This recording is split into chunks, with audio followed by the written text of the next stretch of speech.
आज क्यों खामोश है? नजदी रियालों की पैदावार।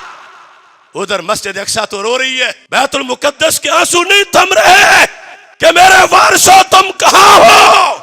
और सऊदी अरब में डाकू जो मुसल्लत हुए बरतानिया के टैंकों से, उनसे तुम्हारा रिश्ता है तो वो सऊद का यहूद से रिश्ता है, नबी के दरूद से कोई रिश्ता नहीं है। अब तो दुनिया ने खुद देख लिया, अगर ट्रंप को बुलाकर 40 इस्लामी मुल्कों के हुक्मरानों की बैत उसके हाथों पे ना करवाते तो ट्रंप पलीद आज वाला बयान देता। आज जो फलस्तीन को ट्रंप बेच रहा है, आज जो मस्जिद अक्सा को ट्रंप यहूद के सामने बेच रहा है, उसके अंदर आधा जुर्म आले सऊद का है, जिन्होंने कल उसको आले सऊद ने बुला के रियाज में उसके साथ भंगड़े डाले तलवारें पकड़ के। अगर तलवारें उसके मुकाबले में लहराई होती तो ट्रंप को पता होता कि मुसलमानों के मरकज में गैरत है। और जब तुमने ट्रंप के यहूदी दामाद के साथ बैठकर मोहम्मद बिन सलमान ने सारे मुआहदे कर लिए, आज दूरी दुनिया चीख रही है कि मस्जिद अक्सा में लाशें पड़ी हुई हैं। सऊदी अरब के मुफ्तियों को भी जो है वो सांप सूंघ गया है, खादिमुल हरमैन भी गूंगा हो गया है।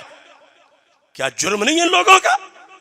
यहूद ने, नसारा ने मुसल्लत किए थे मुसलमानों पर आज का दिन देखने के लिए कि हम इनके जरिए से सब कुछ करवा लेंगे और मुसलमान मुंह देखते रह जाएंगे।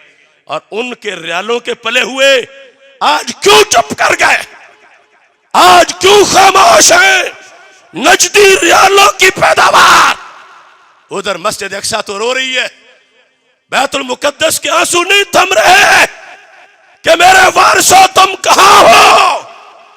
आज अगर सद्दाम जिंदा होता, आज अगर कर्नल कजाफी जिंदा होता, अगर इमाम नूरानी जिंदा होता तो ट्रंप को यह हैसियत हासिल ना होती।